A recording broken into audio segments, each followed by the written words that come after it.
This is the story of Simon of Cyrene, a man far from home, pulled from the crowd to carry a cross that wasn't his. It's the story of how a burden led to a miracle and how one unexpected moment can change everything. Because sometimes God gives you a heavy burden, but it will be part of something holy. It was not the kind of morning Simon had prayed for. The sky over Jerusalem was cloudless, but the air felt heavy, like the whole city was holding its breath. The streets were louder than usual, people yelling, doors slamming, sandals running on stone. Simon was just trying to get to the temple, that's all. He'd arrived from Cyrene the day before, 2 sons in tow, wide-eyed and excited. He'd promised them a peaceful Passover. But peace was the last thing they found. Alexander tugged on his sleeve. "Abba, why are there soldiers everywhere?" "I don't know," Simon said, gently pulling both boys closer. "Stay behind me." He tried to turn toward the temple gate, but the crowd surged around them like a tide. Up ahead, shouting turned to screaming. Soldiers. A whip cracked, and then a man collapsed in the middle of the road. A massive wooden cross hit the ground beside him with a sickening thud. "Move!" barked a soldier. Simon tried to back away, but a hand grabbed his shoulder. You there, Cyrene, pick it up!" Simon blinked. "What?" "Now!" the soldier yelled. Before Simon could speak, he was shoved into the center of the road.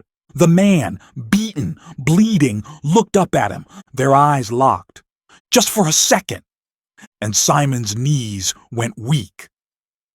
He knew nothing about this man, but something in his spirit said, "This isn't just pain.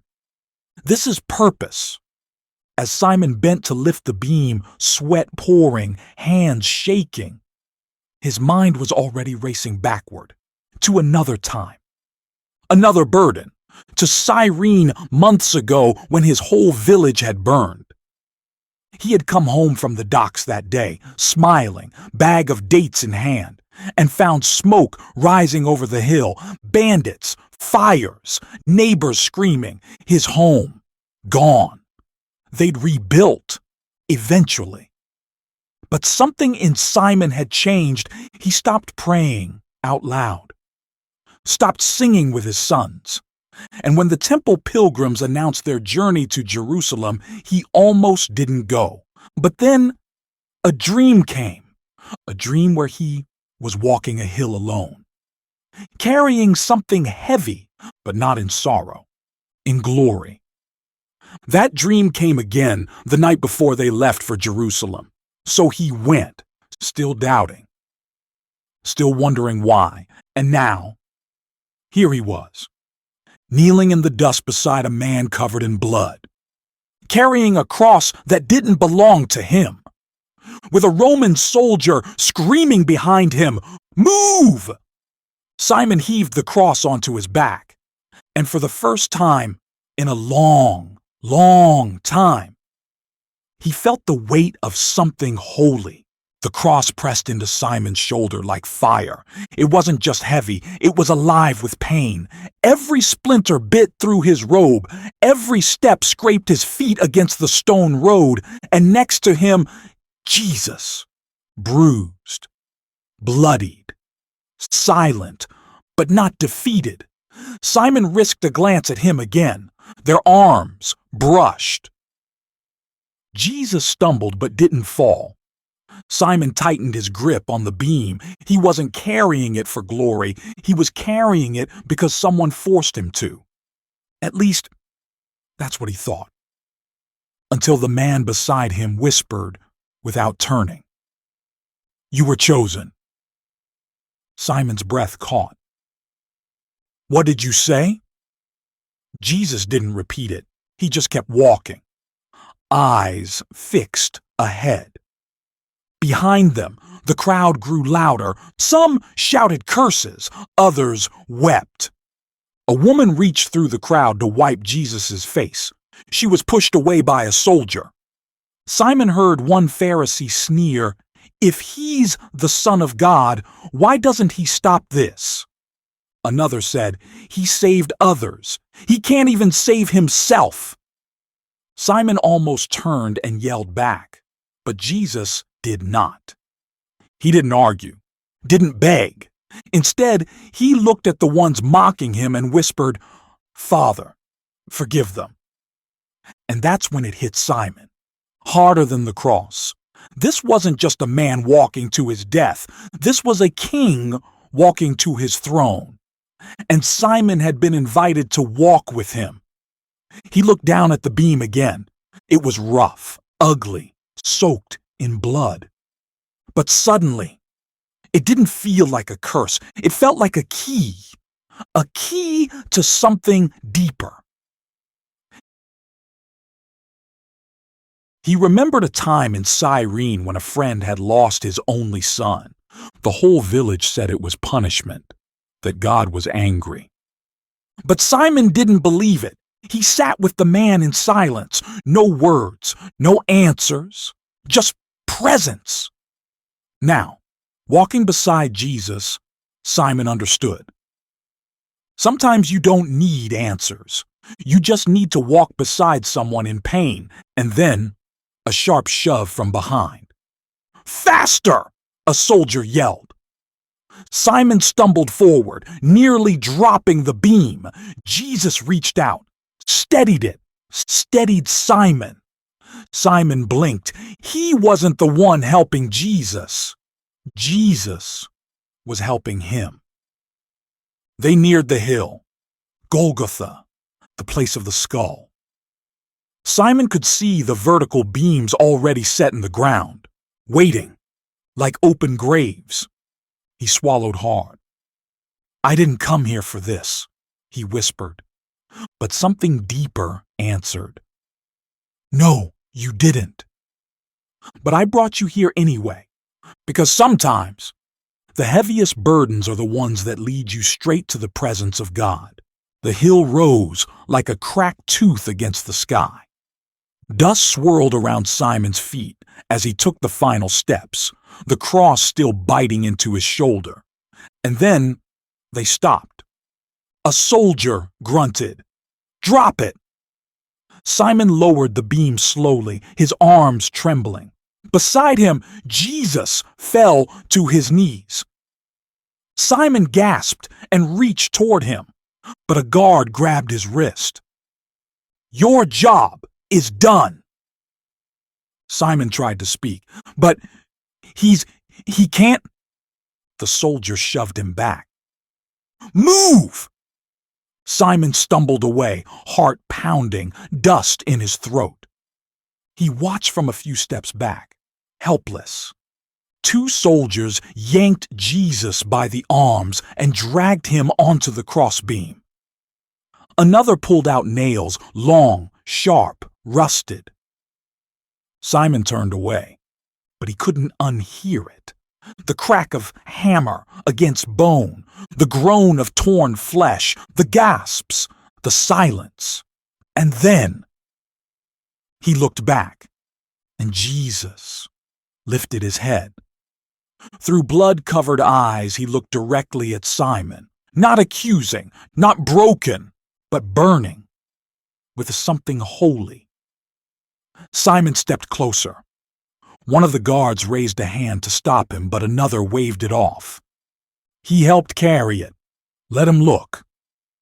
And so, Simon stood, barefoot, on the edge of the hill, watching the Son of God be lifted.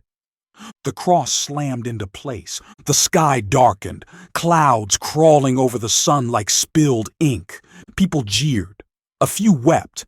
But Jesus whispered something Simon could barely hear. He leaned in and caught it. "It is finished."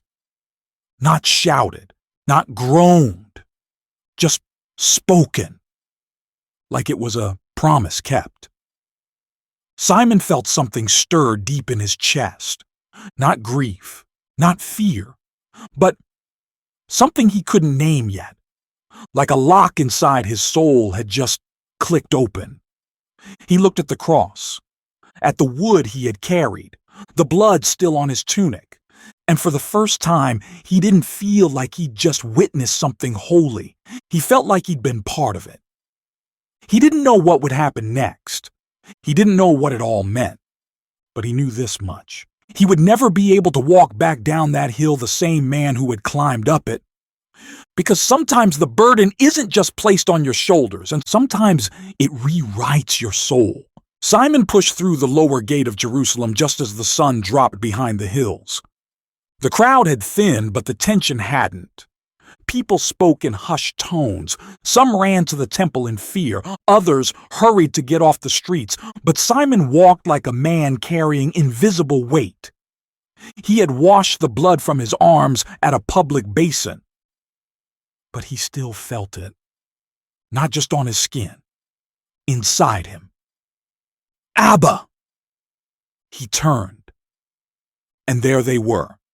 Alexander, Rufus, his sons, running toward him from the edge of the alley, their eyes wide, clothes dusty, sandals nearly falling off. Simon dropped to his knees and opened his arms. They collided into him like a wave. "We saw you," Rufus said breathlessly.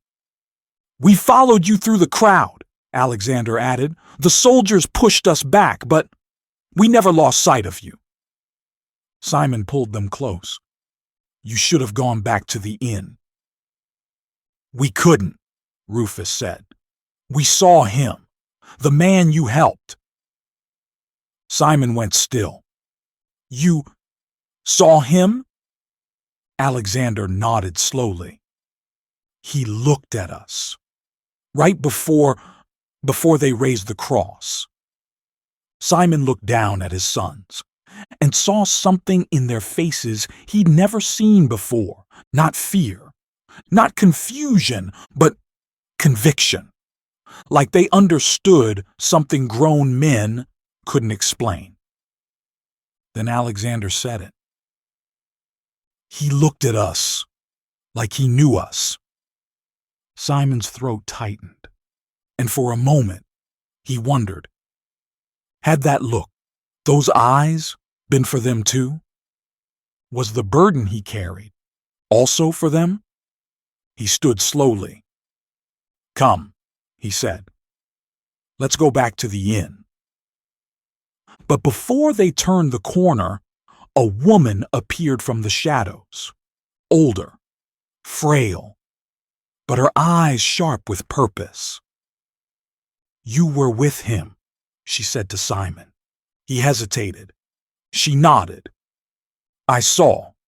You helped carry the cross." Simon looked at his boys, then back at the woman.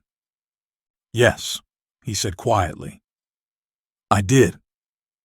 She stepped forward and pressed something into his hand. A strip of cloth from the base of the cross.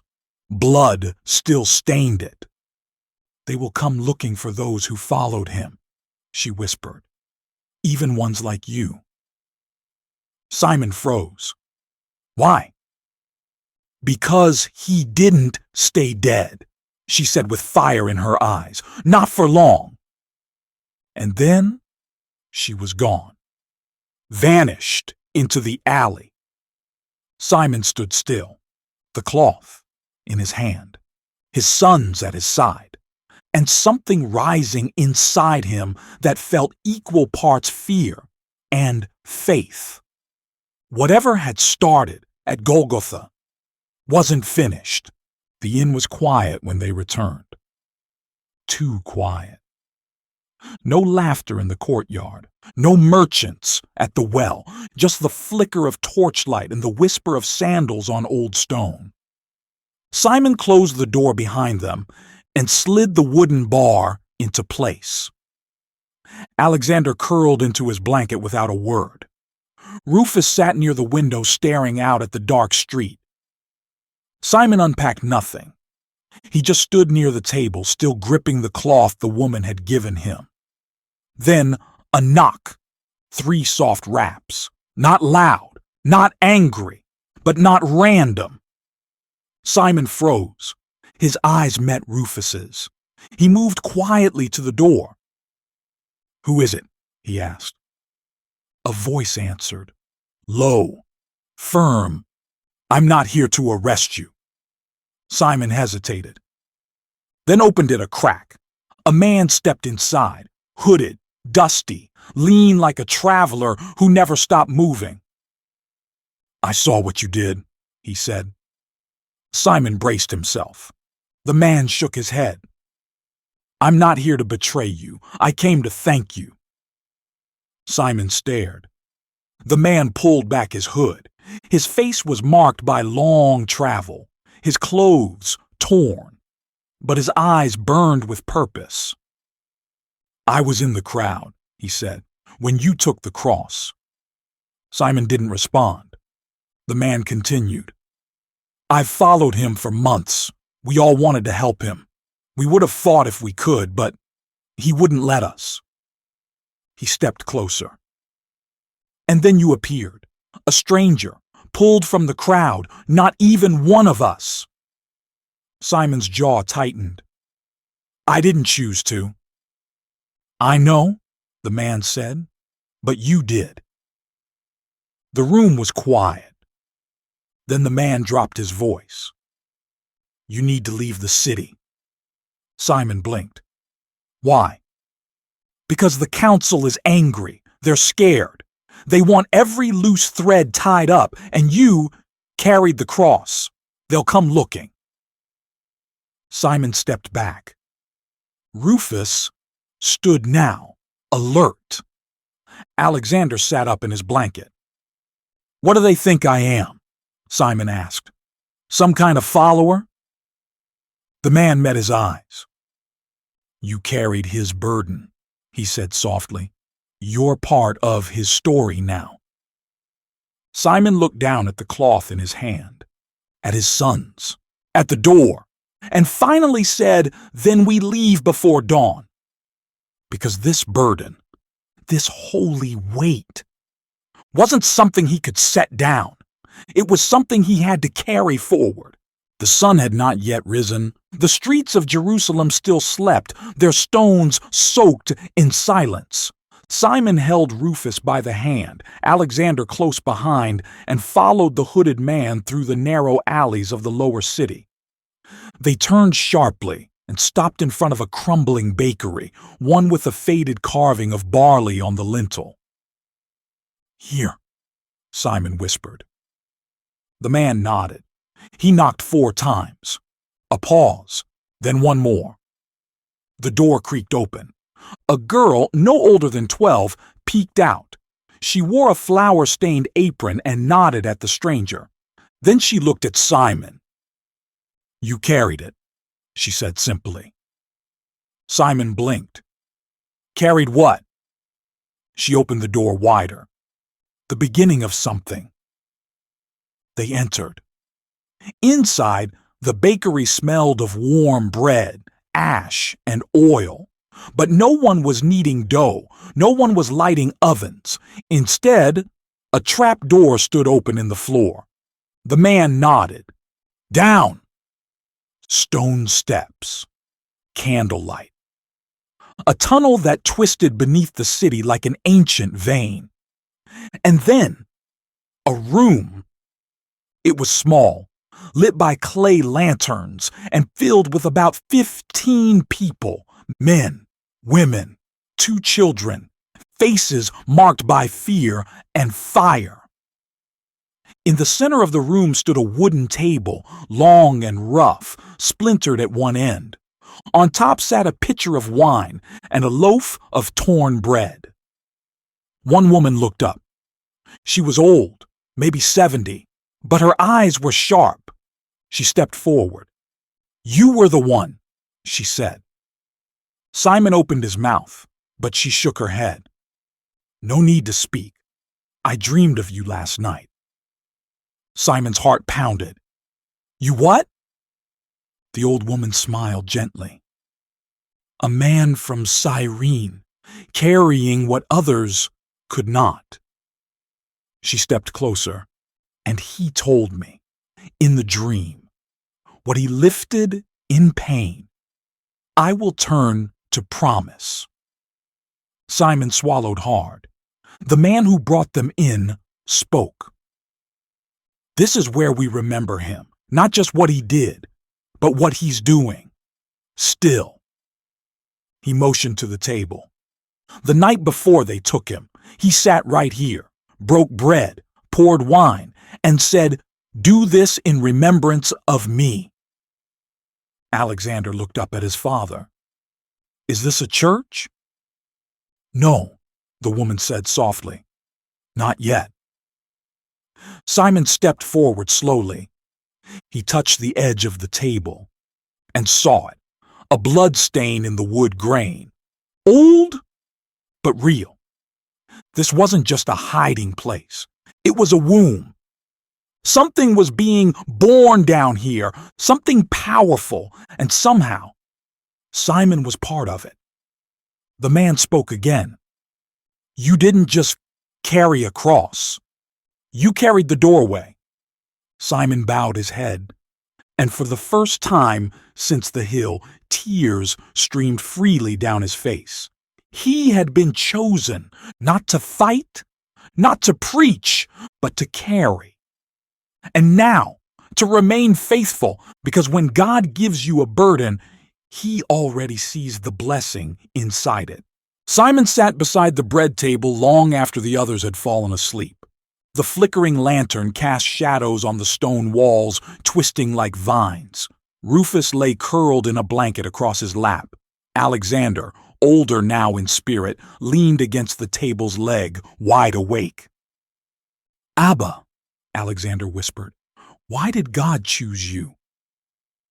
Simon looked down at his hands, still stained from the road, the rope, the blood. "I don't know," he said. "I didn't ask for it." Alexander paused. "But would you do it again?" Simon didn't answer. Not yet.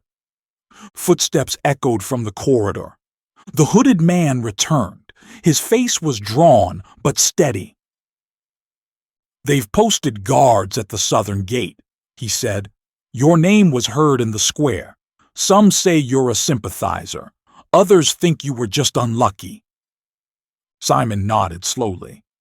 "And what do you believe?" The man looked him in the eye.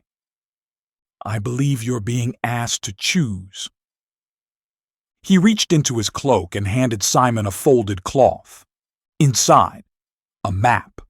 A narrow path leading through the abandoned aqueduct tunnels beneath the city wall straight into the Judean hills. "You can take your sons and leave by morning," the man said. "No one would blame you." Simon stared at the ink lines. Safe passage. No arrests. No more risk. Then the old woman's voice floated from the shadows behind him. "But if you go—" They turned. She stepped into the light, slow and deliberate. "Then we lose something too." Simon frowned. "What do you mean?" "You carried the cross," she said. "You touched what we couldn't. That weight, it marked you. You've been given something we need." Simon shook his head. "I'm not a preacher. I'm not even from here. I'm a father, a traveler." "You're also a witness," she said. Silence filled the room. Even the flames seemed to lean in. Then Alexander said quietly, "You always told us to follow where God leads. Maybe He's not leading us out." Simon looked at his sons. He looked at the bread. He looked at the blood stain on the table. And then he looked at the cross that no longer stood on his back, but still lived in his bones. Finally, he exhaled and stood. "We stay." The old woman smiled, eyes wet with knowing. The man nodded once and tucked the map back into his cloak. And Rufus, still sleepy, murmured, "Is the burden coming back?" Simon crouched beside him and whispered, No, son. Now it's a calling. Because sometimes the weight you carry becomes the voice you live by. It started with a whisper. A single sentence passed between two women in the back alley near the temple. The tomb is empty. Simon heard it while collecting water from a cracked jar by the inn's lower level. He stood frozen, jug in hand, heartbeat thudding in his chest. He didn't speak. He didn't move. But he knew. It wasn't just a whisper. It was a detonation. By the time he returned to the bakery's underground room, the air was thick with movement. The small fellowship, those who once only whispered Jesus' name, were now gathered in a half circle, leaning in, waiting. They say the stone was rolled away, a man said breathlessly. Guards were there, passed out. The body is gone. He told them this would happen, someone else said. He said he would rise.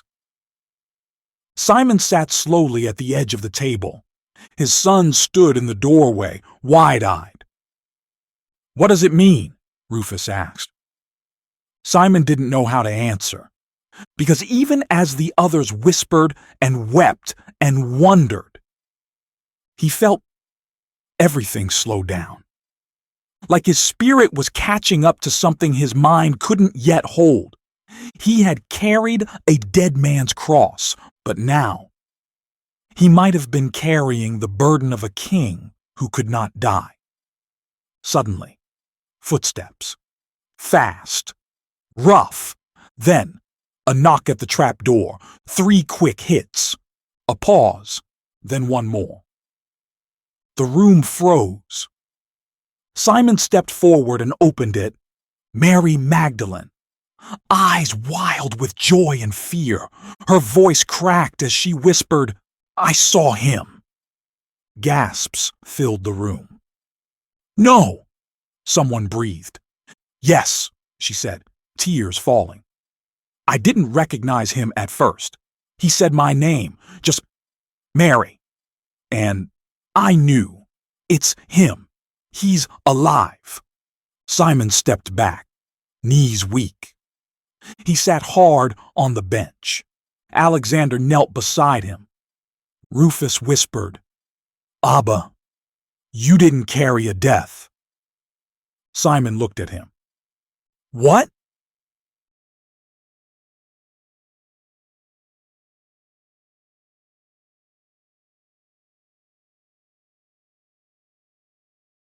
You carried a beginning.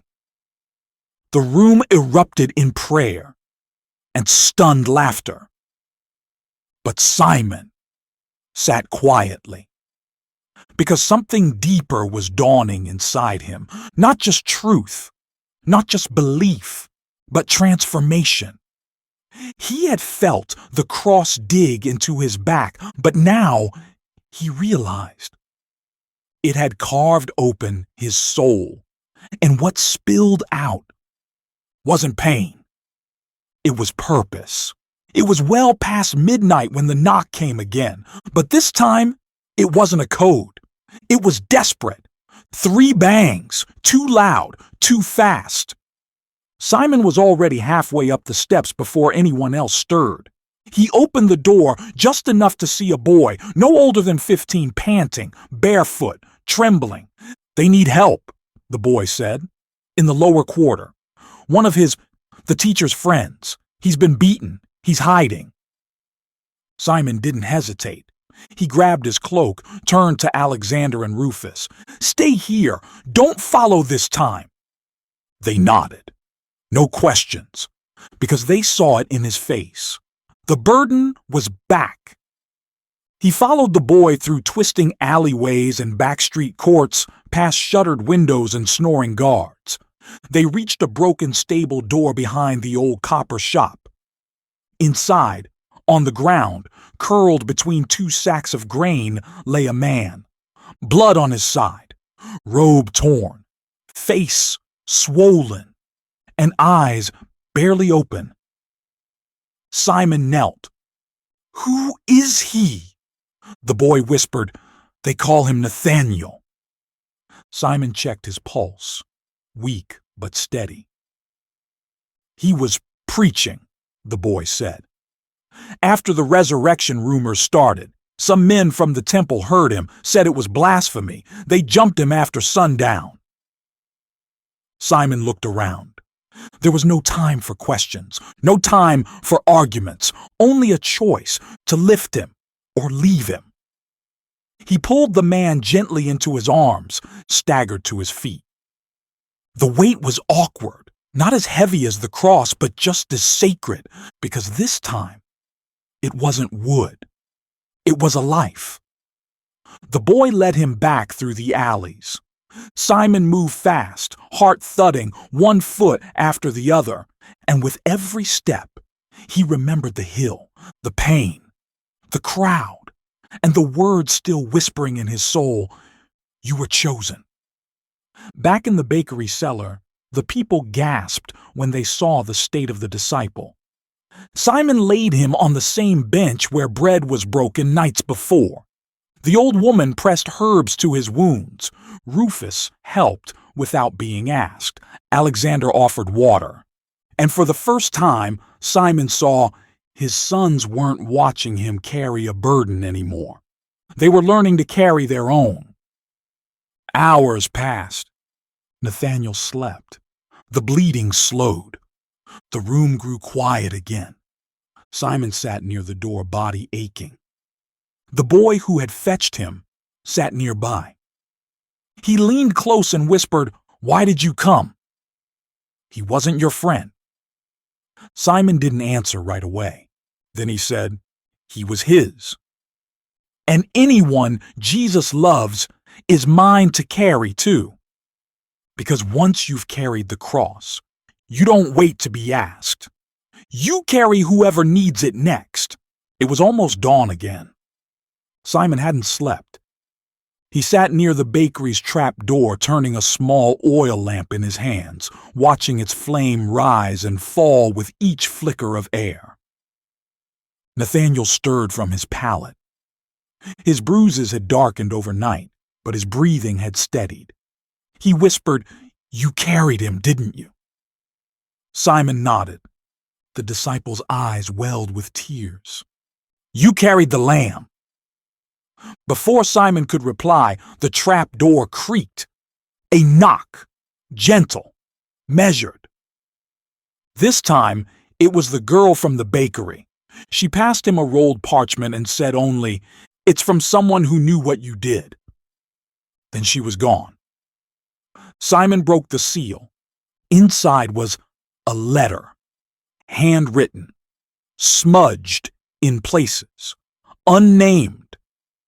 But it read like it had been burning in someone's heart before ever being written. Simon of Cyrene. You came here for a feast, but heaven prepared a fire. You were not chosen for your strength, but for your obedience. Now it is time to return to your home, not to escape, not to hide, but to plant what you now carry. The world will try to forget the cross, but your sons will not. Raise them in the weight of it. Teach them what it did. And one day, they will carry it farther than you ever could. Simon read it twice, then again. Each word landing heavier than the last. He didn't know who sent it. Maybe it didn't matter. Maybe it had been sent through someone, but from someone else. He looked at Rufus and Alexander, both asleep now, their bodies curled near the far wall like they had found peace in a war zone. And he knew. It was time. Later that morning, as the underground believers prayed and hugged him goodbye, the old woman took his hands. "You were never meant to stay," she said. Simon smiled gently. "But I was never meant to leave unchanged." She placed something in his hands. The cloth from Golgotha, the one he'd kept tucked away, still stained, still sacred. She whispered, "Don't let it be a memory. Let it be a message. Because when God gives you a holy burden, you're meant to carry it home. The road to Cyrene stretched long and sun-cracked ahead of them. Simon walked with steady steps, his sons on either side. The city of Jerusalem was far behind now, but it still clung to him, like dust that wouldn't shake loose. He carried no cart. Only a pack of dried food, a flask of water, and a folded strip of cloth, wrapped tightly and tied with a thin leather cord. As they crossed the Judean foothills, the hills rolled like sleeping lions. They passed olive groves and dried-out streams. They said little, until they heard footsteps behind them. A man was coming up the road, alone, with a walking staff and a weathered traveling cloak. His beard was short, his sandals worn, and his face deeply tanned from long days in the sun. He caught up with them and gave a polite nod. "Peace to you." Simon nodded. "And to you." The man looked from Simon to Rufus and Alexander, then back again. "You're not from here," he said. "Africa?" "Cyrene," Simon replied. "Long journey," the man said with a knowing smile. "You returning from the feast?" Simon hesitated. "Something like that." They walked together for a while in silence, dust rising with every step. Then the man said, "I saw you." Simon turned. "Excuse me?" "In Jerusalem," the man said, "at the hill, Golgotha." Simon stopped walking. The man did too. "You were the one," the traveler said. "They pulled you from the crowd. You carried the cross." Simon said nothing. Alexander stepped slightly in front of him. The man raised a hand. "Peace. I don't speak to shame you." He stepped closer, eyes gentle now. "I speak to honor you." Simon relaxed only a little. The man continued walking. "I've followed his teachings for some time," he said. "But I never understood the cross. Not until I saw you carry it." Simon furrowed his brow. "Why me?" The man glanced back. "Because if a stranger could carry something so holy, maybe there's hope for all of us." They reached a flat stone beside the road and paused to rest. The man reached into his satchel and offered Simon a fig. Simon accepted, then asked, "Who are you?" The traveler gave a half smile. "Just someone who's learning what it means to follow by watching the ones who have already bled." He looked down at Simon's pack. "You're carrying something with you." Simon tightened his grip on the cloth bundle. "Yes." The man nodded. "Good. Don't let the world convince you to bury it, because what you carried once, you carry forever." Then he stood and turned onto a smaller path toward the east. He looked back only once and said, "What you bore on your back, you must now carry in your heart." And he was gone. Simon sat in silence, the fig uneaten in his hand. He looked at his sons. They didn't speak. They didn't need to. Because something had just shifted again. The cross was long behind him. But its meaning was only just beginning. The city of Cyrene greeted Simon with open skies and familiar sounds, children laughing, vendors calling out spices and fruit, fishermen stacking nets by the sea. It should have felt like peace, but it didn't. Because Simon was not the same man who left, and Cyrene wasn't ready for who he had become. At the gate, neighbors waved. Old friends clapped him on the back. "You made it back from Jerusalem." "Did you see the great feast? How was the temple?" Simon smiled politely, said little, and moved on. At home, he unpacked nothing. The cloth bundle stayed wrapped. Rufus and Alexander went to the well, and Simon stood in the doorway of his own house like a stranger. Until he heard the knock, not Roman, not forceful, just quiet. He opened the door, and standing there was Hadar, an elder of the synagogue and Simon's oldest friend. His eyes were sharp, his robes still perfect, but his face held questions. "You've been missed," Hadar said. Simon nodded. "Much has happened." Hadar stepped inside. "Then you should come share. The men meet at the synagogue tonight." Simon hesitated. "What are they discussing?" "The rumors," Hadar said, "about the Galilean, the one crucified during the feast." Simon's chest tightened. "They say his followers claim he rose from the dead," Hadar continued. "They're spreading stories." He turned to Simon. "And I thought if anyone would know what really happened, it would be you." Simon didn't speak right away. Then quietly he said, "I didn't just see it, Hadar. I carried it."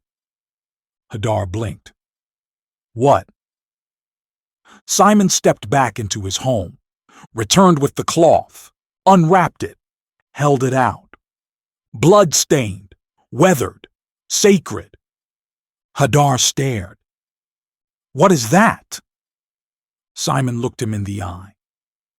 "The weight of a dying king, and the beginning of something holy." The room fell still. Hadar's face changed, not with anger, with fear. He whispered, "Simon, you must not say that in public. If word spreads—" Simon stepped forward, voice calm but unshakable.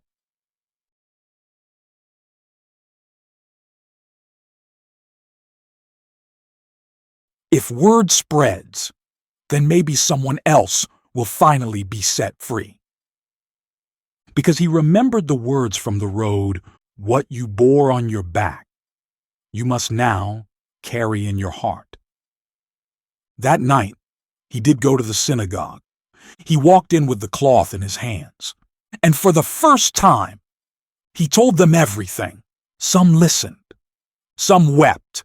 Some stormed out in rage, but none could deny a man who had carried the cross had now become a voice for it. It started slowly. A few came to Simon's house, then more. Mothers with questions, fathers with grief, teenagers with hungry eyes and half-whispered prayers. They didn't come for a sermon. They came to see the cloth, to hear about the man whose blood still stained it, to hear what it felt like to carry the weight. And Simon told them in full, no edits, no softening. He told them of the crowd, the stumble, the look Jesus gave him, the whisper, "You were chosen." He spoke of the sky turning black, of the cry from the cross, of the empty tomb, and of how something inside him had broken, only to be rebuilt with fire. Within weeks, small gatherings began outside the synagogue. People sang in secret, broke bread in hidden corners, shared stories of Jesus, not as rumor, but as resurrection. But not everyone rejoiced. One night, as the moon climbed high above the vineyards, Alexander came running into the house, breathless. "Abba," he said, "someone followed me." Simon grabbed a torch and stepped outside. There, tied to their gate, was a scroll. The message was short: "Silence yourself, or we will." Simon didn't sleep that night. He walked the edge of the vineyard, hand gripping the same staff he'd used on the road from Jerusalem. And as the wind rushed through the olive branches overhead, he remembered that long, dusty hill. The whip cracks, the crowd, the cross. He whispered into the night, You gave me this burden. I won't lay it down now." The next day, he didn't hide. He stood in the center of the marketplace with the cloth in his hand, and he told the story again, this time louder, this time with tears, this time as a father, not just a witness. "Some of you knew me as a merchant," he said, "some as a builder, a man who left for a feast.